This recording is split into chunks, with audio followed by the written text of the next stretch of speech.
세상 모든 면이 안녕하세요. 혹시 대구에서 시집살이로 지친 적 있으신가요?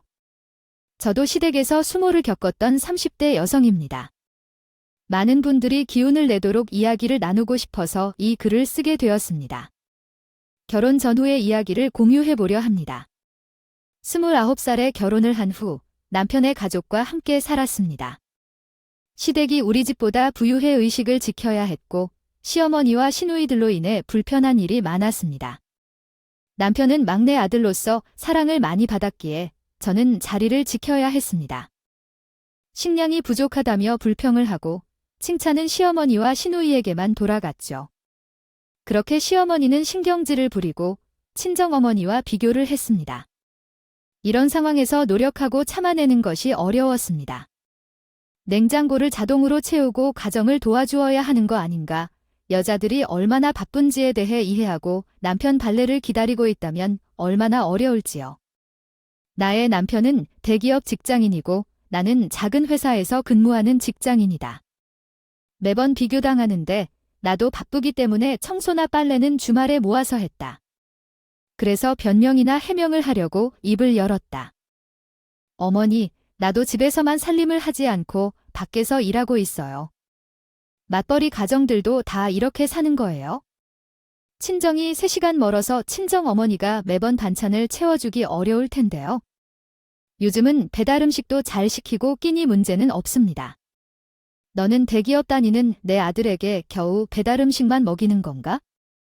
세상이 변해도 밥은 제대로 먹여줘야 한다. 너희 집에서는 혼수도 예단도 부족하다며 그렇게 부르짖지만 두고 봐. 내 아들에게 차려야 할 인지상정이 뭔지 알게 된다. 나의 아들이 최고 기업에 다니고 있는데도 그런 것을 바꾸지 못해도 나는 괜찮다는 거니까? 그리고 너희 시어머니가 피가 되고 살이 되는 말을 하면 알겠습니다. 하지만 그렇게는 못할 거라는 것만 단호히 말씀드립니다. 타다 치려고 할 때 속이 확 풀리나요? 저는 친정에서 예절 교육을 받지 못해서 죄송하다는 사과를 드려야 했습니다. 어머니께 감사히 말하고 싶었는데 말이 많아서 힘들었어요. 시어머니는 계속해서 나를 괴롭히고 시어머니가 더 심한데 언니들이 그랬어요. 시어머니가 놀러와서 계속 나에게 가르치려고 했지만 그들이 한 말은 제 마음에 안 들었어요. 남편인 오빠는 가족 간의 행사나 사례 때 옷과 차를 제공해줘야 한다고 했어요. 하지만 제가 결혼 때 아무것도 받지 않았기 때문에 그렇게 할 필요가 있다고 생각하지 않아요. 타러 좋다고 우리가 모두가 옳게 한테 그런 게 아니야. 새롭게 넓은 관점으로 해석하는 것에 감사하게 생각하며 우리 가족 모두에게 최선을 다해야 한다고 하는 건 도대체 얼마나 많은 헌정을 바쳐야 시어머니와 신우들이 입에서 저런 말을 하지 않는 걸까요? 저희 집은 조금 먼 곳에 있지만 시어머니에게 수천만 원을 드리기도 했고 신우들에게 비싼 옷 한 벌을 선물했는데도 충분하지 않았을까요?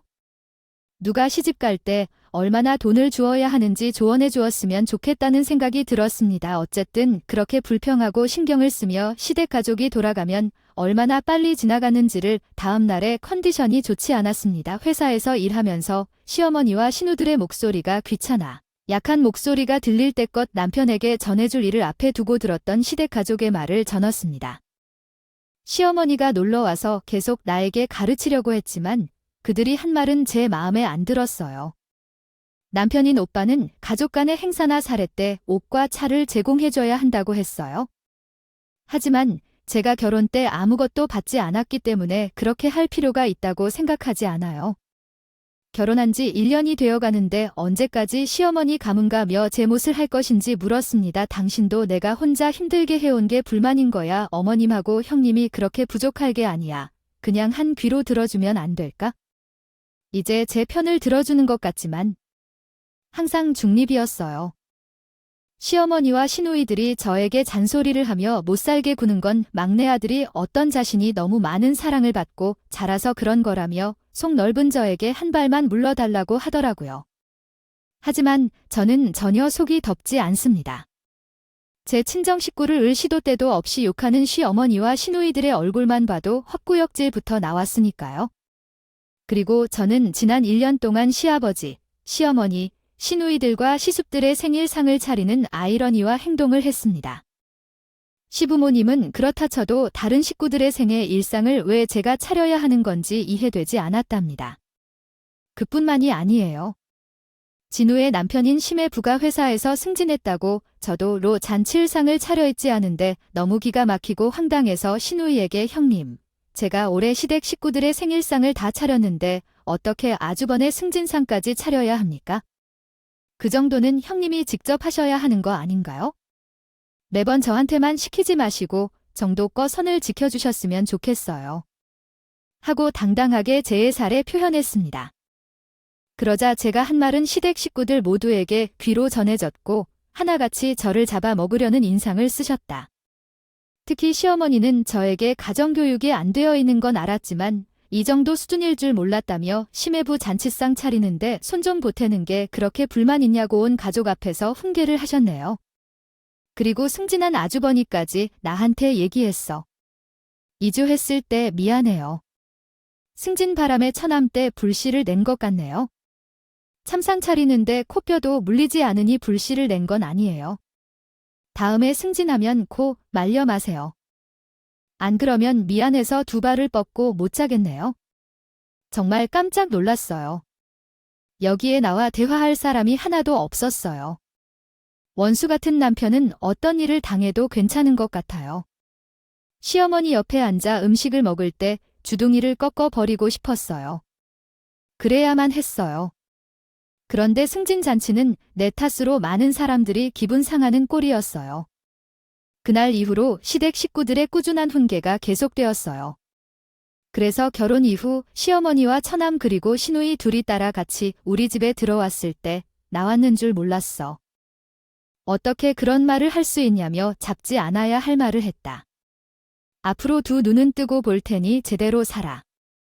남편이 꽤 자랐으니 집에서 일 시키지 마라. 중소기업 다니는 나를 막내 아들로 취급하지 마라. 그니까 떡을 지크게 물고 검고. 회귀가 사라져 돌아갔어. 내 주변 친구들한테 전해 들었다.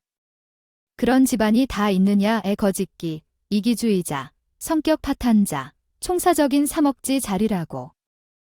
제 친구 아주 내 치아내게 도와줬어. 세상에 나와서 한심하니 어디 있니 그는 말했고 제 가족들은 제 편에서 계속 도와주었습니다. 당신의 요구에 따라서 도움을 주는 상사라서 기분이 나아졌다여 혼자의 올리 기좋다고 할 때 제 친구들은 나에겐 혼자 시집가기에 대해 언급하지 못했고요. 봤을 땐 4습달이 지나면서 겨울이 다가올 땐 시어머니가 왔다. 야 친구같이 김장해요라고 하더군요. 짓는 말을 듣고 싶지 않았지만 불필요한 문제를 피하기 위해 나는 억지로 스스로 옆으로 가기로 했단다. 또한 남원은 지라볼 수 있다. 집에서 쉬라고 말해 별로 좋아하지는 않지만 시어머니가 끌리면서 집으로 갔다 김장할 때 여자와 남자는 다르게 다른 것들 이유로 몸이 어색해질 거라고 결정.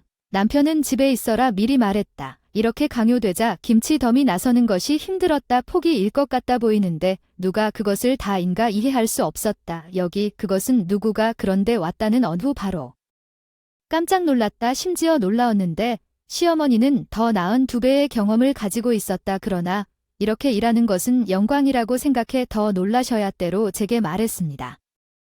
어떻게 그런 말을 할 수 있냐며 잡지 않아야 할 말을 했다. 앞으로 두 눈은 뜨고 볼 테니 제대로 살아. 남편이 꽤 자랐으니 집에서 일 시키지 마라. 중소기업 다니는 나를 막내 아들로 취급하지 마라. 그니까 떡을 지크게 물고 검고. 회귀가 사라져 돌아갔어. 내 주변 친구들한테 전해 들었다. 그런 집안이 다 있느냐 거짓기, 이기주의자, 성격 파탄자, 총사적인 사먹지 자리라고. 말 그대로 음성을 놀랐을 것이다. 그절리다 최고 매수의 세척을 질자 이것이야. 제 어시어머니가 귀한 말 모든 사람들은 왔습니까 형제여. 김치를 만드시기 있음니 김치는 만드는 이유로 중요 생각된다. 질자 함단 처음 이 다료리 것 같습니다. 부르세요. 호한 사람들은 안겠는지요. 어느 날 아이가 편안하게 살고 싶어 서두르는 일 없이 놀고 있습니다. 그런데 시어머니들은 너무 바빠서 오지 못했고 그들이 매년 김장을 했었습니다. 이제 내가 있으니 왜 와? 하고 화를 냈어요. 정말 10대처럼 한마음을 비우고 수백 개의 배추를 소금물에 담그기 시작했어요. 시어머니는 한 손도 대지 않고 입으로만 명령을 내렸어요. 그리고 제가 실수를 하면 어떻게 배웠느냐고 평소처럼 친정 부모님은 꾸짖었습니다. 귀에 쇠가 난 듯 100년도 된 것 같아 기분이 나빴어요. 김장 전투에서 살아남아 집으로 돌아가기만을 기원했습니다. 결국 늦은 밤에 김장을 끝냈고 집으로 돌아가려고 했지만 시어머니는 어디든 가지 말고 김장을 마치면 될 것이고 수육을 삶아 가족들이 모여 식사하는 것이야. 조만간 내 딸을 부를 차례고 서방님도 올 텐데 같이 밥 먹고 가자며 저에게 밥상을 차리라고 했습니다. 결국 끝이 없는 시집살이, 어쨌든 냉장고에서 돼지고기를 꺼내 요리를 시작했고 거대한 산을 올려 밥상을 차렸습니다. 그제야 시어머니와 시어머니 친척들, 그리고 남편이 등장했습니다. 이제서야 어디서 뭘 하고 있었던 건지 황당해서 꼬집고 싶을 정도였어요. 남편은 다른 사람들과 함께 저에게 고생하셨습니다. 수육과 김치를 더듬어 먹느라 한마디도 힘들다 말하지 않았지만 못마땅한 모습을 보이던 지씨의 밥맛이 떨어졌습니다. 다른 가족들이 맛있게 먹는 것도 참으로 얄미워합니다. 이어 신우, 시매부들이 제 손맛 있는 담금 김치를 평가하기 시작했습니다. 그 순간이 정말 부끄러웠죠. 그러나 김치가 너무 짜다고 해서 청국장처럼 만들라고 아리 양념을 너무 범벅으로 했네. 장모님께 배웠으면 이렇게 될 리 없었을 거야. 설마 김장을 가져가는 우리가 일부러 짜게 만든 것은 아니겠죠? 올케 손맛이 그렇게 없어서 어디다 써야 하겠어. 담근 김치는 일부러 지극히 얼굴에 집어던지고 싶었습니다. 잘 먹었다 오고 한마디도 없는 것이 참 이상하다고 생각했습니다. 남편과 차 안에서 모든 불만을 터뜨렸어요. 너는 같이 김장조차 못 도와줄 뿐만 아니라 늦게 나타나서 고생했다고 한마디도 없냐? 내가 오늘 얼마나 고생했는지 알아? 많이 힘들었지? 우리 엄마, 누나들은 3시에 뚝딱 해버렸더라. 얘 별로 힘들지 않다고 생각했었는데. 수고했어, 여보. 영혼 없이 대답하는 남편에게 또다시 화가 치밀었어요. 거기는 셋이 했지만 난 혼자서 저 마른 배추를 김치로 만들어 닦기 소리송송이 당연히 힘든 것이 정상 아니에요. 언제까지 이러고 살아야 되는 건지? 어머님과 형님들이 뭐 싸게 보는 것 정말 지걱지걱하고 힘들어 죽겠다는 말이에요. 제가 푸념을 늘어놓자 그는 아무 말도 하지 않았어요. 그래서 전 우리 이사 가자. 응, 지금 시댁이 너무 가까워서 내가 하루에 멀어가고 시댁 식구들이 우리 집에 찾아오자 나 아차 숨통 좀 튀게 해달라고 했어요. 지금 우리 집이 엄마가 해준 것이라 우리 마음대로 팔고 떠나면 싫어하실 거예요. 그러지 말고 돈 좀 모아서 내후년쯤에 다른 지역으로 이사 가자. 당신이 조금만 참아줘. 오, 노. 제가 바람 대답은 아니었지만 2년 뒤에 시댁 식구들에게 해방된다는 상상을 하자. 그나마 화가 풀리더군요. 저는 남편에게 2년 뒤에는 하늘이 두 쪽 나도 이 동네를 떼자고 경고하듯이 일러졌습니다. 그렇게 저는 계속해서 어머니와 시누이들의 등살에 살이 쭉쭉 빠지며 고생길을 밟은 것이었어요. 언젠가 이 길이 꽃길로 바뀔 거라는 희망에 아는 채 말이죠. 그런데 얼마 지나지 않아 고생길에서 벗어날 수 있는 기회가 찾아왔습니다. 어머님, 저 아이가 잘 됐어요. 임신했다고요. 정말 잘 됐죠? 왜 임신했겨? 글 속에도 손자들은 여러 가지 애로움을 겪었군. 요즘에는 나 없이도 잘 사는 부부들이 많다던데 어쨌든 이미 벌어진 일이니 할 수 없지. 시어머니는 축하한다는 말을 빼고 맹순소리만 하셨어요. 진우이들 역시 저에게 무슨 애인지 모르는가 생각 없이 갖는 것이 최선이지 않을까 말했는데 기가 차서 말이 나오지 않았대요. 제가 누구 때문에 몸살을 도대어 모르겠는 척하는 건지 더 이상 말도 섞고 싶지 않아 입을 다물었다. 그래서 시어머니가 시골에 와서 나를 비난하려고 하면 입덧이 심하다고 핑계를 대고 가지 않았어요. 당연히 무슨 말이냐고 했지만 난 몸살인 척해서 겨우 빠져나왔답니다. 그때의 기분이 얼마나 좋았던지. 앞으로 1년 내내 그렇게 도망치며 살았고 아이를 낳으면 육아로 정신없이 바쁠 거라고 결심했다.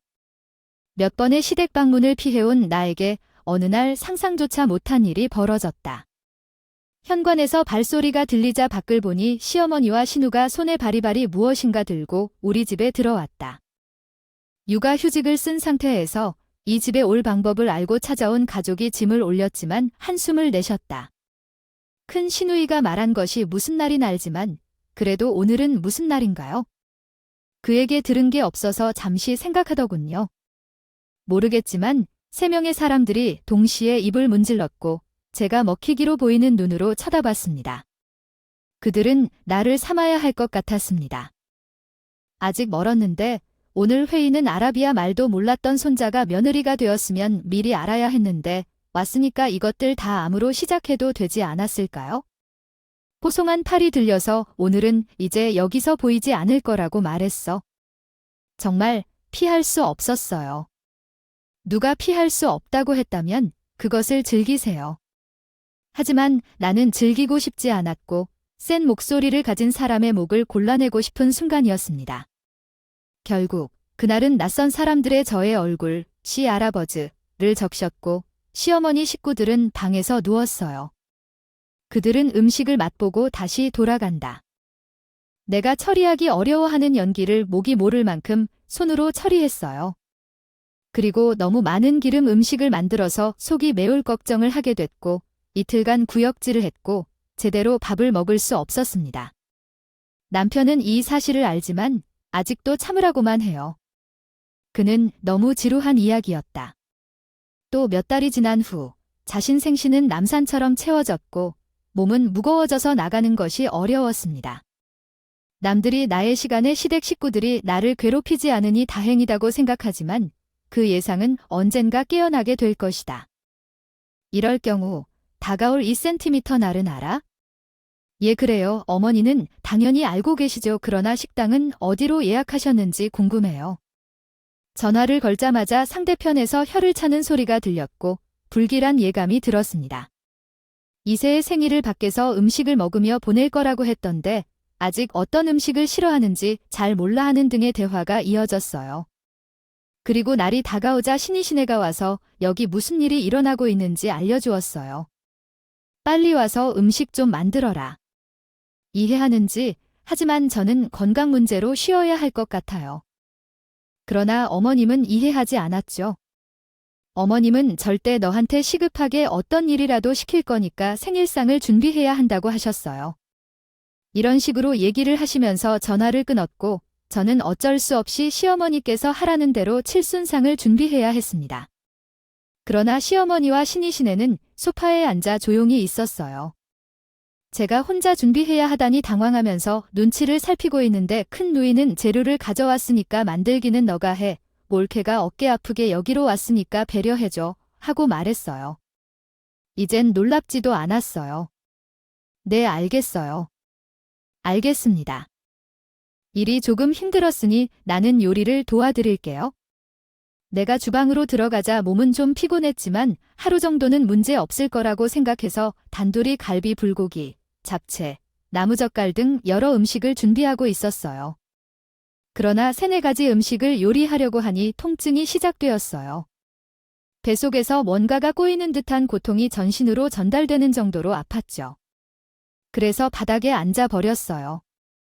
어머님과 시어머니가 주방으로 들어왔을 때 시어머니가 말했던 것은 충격적이었어요. 너 이것 버려도 되는 거야? 2cm 정도 생기는 것 차리기 귀찮다고 하는 말이었어요. 저는 병원에 데려다 줄 것이라고 생각했지만 시어머니의 말이 달랐어요. 너 지금 정말 아프니까 병원 가자. 제 반려가 그러자 큰 시누이가 어쩔 줄 모르게 걱정된 눈빛으로 요리조리를 떠나가더니 이번에는 좀 어설프게 연기를 날리며 요리하기 시작했어요. 그러나 그 연기로 인한 고생이 많아서 옆에서 연기가 났어요. 그만큼 연기로 숨이 막혀서 당장 일어나서 끝내던 음식을 마무리하지 못하고 10분 동안 땀을 흘리면서 애원했어요.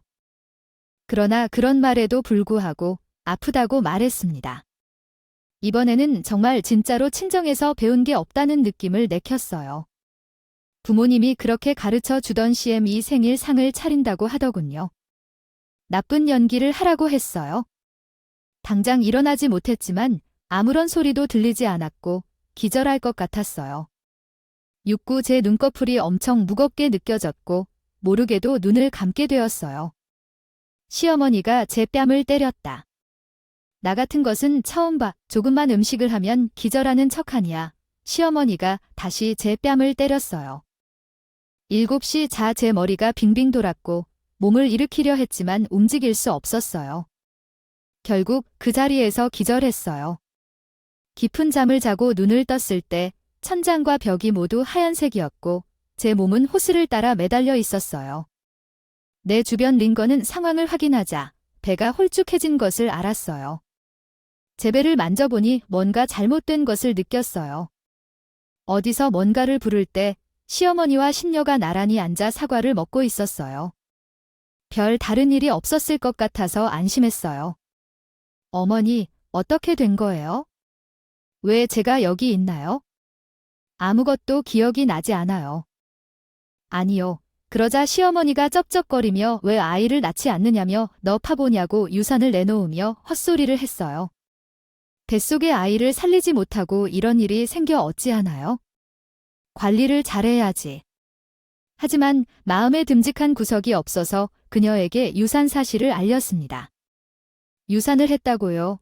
빨던데 간호사님이 물었습니다. 그리고 저는 검증을 위해 간호사를 부르고 잠시 후 간호사가 와서 일어섰습니다.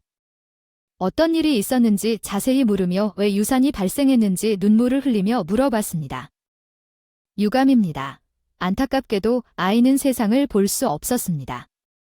의사는 물리적 충격과 스트레스로 인해 유산이 발생했다고 말했습니다. 그때 저는 시어머니를 향해 시선을 돌렸는데 그녀는 왜 날 봐? 내가 뭘 했어? 난 정신 차려라고 뺨을 치며 말했습니다. 니시노 이들에게 물어봐 하며 자신의 잘못을 숨기려고 했습니다. 끝내 저는 간호사에게서 쓰러진 것이 정신을 차리게 하려고 친버디라고 말했습니다. 그래서 마침내 제가 시어머니에게 뺨을 맞고 쇼크를 받은 것을 깨달았고 그 후 악을 쓰며 울었습니다. 그만큼 언니 말했다. 다 나가. 우리가 유산한 건 너희들 탓이래. 우리의 아이들은 너희 때문에 죽었다고. 하참, 지금 누구한테 덤프를 뒤집어 주려는 거야? 왜 너는 몸을 챙기지 못해서 이러한 사태가 발생했는지 우리 탓을 하는 거야? 나는 다시 세상에 외치며 가족들은 내 눈앞에서 사라지도록 만들었다.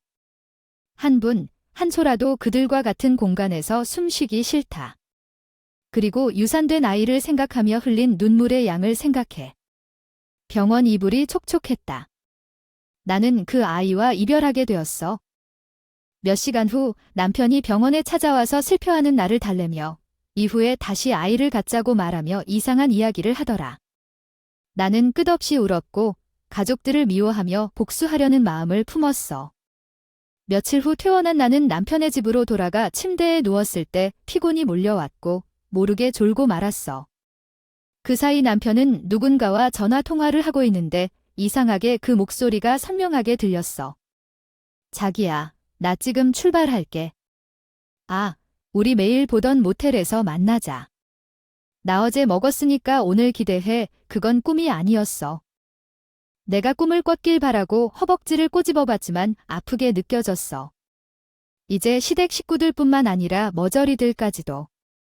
동일한 남편이 다른 여자와 바람 피우는 사실을 알게 되자 정말 미쳐버릴 것 같더라고요. 어젯밤, 몸과 마음이 모두 깨어나는 듯이 온몸에서 힘이 솟아올랐습니다. 그리고 알아내었어요. 이제 이 뼈 같은 인간들에게 벌을 주어야 할 때가 왔다는 걸 말이죠. 가장 먼저 미끄러운 간접 통화 소유소에다 가서 남편의 부정 증거를 찾아달라고 했습니다. 미끄러운 간접 통화 소유소장은 주 업무가 부정 증거를 찾아내는 거라식은 죽먹기로 했어요. 그리고 100만 원의 성금을 요구했습니다. 어차피 이혼 위자료로 많은 돈을 낼 거니까 그 돈이 아깝지는 않아서 편안히 성금을 지불했죠. 그리고 시어머니와 시댁 식구들에게 어떻게 벌을 줘야 할지 심각하게 고민해보다가 시댁 식구들이 생각 없이 하는 것을 이용하기로 결심했어요. 다음 날 아무 일 없는 것처럼 시댁에 찾아갔어요. 시댁들은 제 얼굴을 보자 매우 당황했어요. 병원에서 난리를 쳤던 내 모습과 달리 들어가니까 적응하지 못했어요. 어머니랑 만난다고 했는데. 아, 형님들도 계셨네요. 혼란하게 말했어요. 다글의 5억만 원은 어떻게 됐니? 몸은 괜찮은 거야? 어머님은 괜찮으세요? 이렇게 말했어요. 그날은 죄송했어요. 너무 흥분해서 어머님과 형들께 큰 결벽을 저지르게 됐어요. 몸 관리를 제대로 못해 생긴 일이었어요. 죄송합니다. 한국어로 번역할 수 없습니다. 기억이 갑자기 나네요.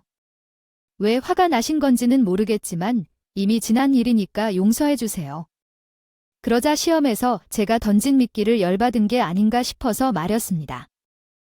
그리고 너가 일하기 싫어서 화를 낼 때 나도 열받아서 매각돼 너를 공격했어요. 그제야 너의 아픔을 느끼고 119를 호출했지요.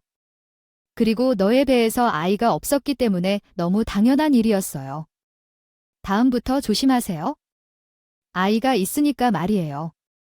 제가 너를 폭행했던 사실을 인정했으니 더는 거기 머물 필요가 없었어요. 악마들과 함께 앉아있으니 마치 지옥에 온 것 같았어요. 그래서 구급차를 불러줘서 감사해요. 맛있는 것을 사들고 싶겠네요. 숭어를 구매하러 마트에 가고 그리고 고향에 방문했습니다. 시간이 지나니 어머님과 5주의 통화가 왔지만 받지 않았고 남편도 늦은 밤에 전화를 했어요. 당연하게도 더는 그 사실을 무시할 수 없었습니다. 그리고 흥신소 사장의 연락을 기다리고 있었어요. 그러나 그 연락은 생각보다 훨씬 빨리 왔습니다. 그것은 친정에 머물던 하루 만에 수십 장의 외도 증거를 찍어보내며 200만 원에 협박하는 연락이었죠.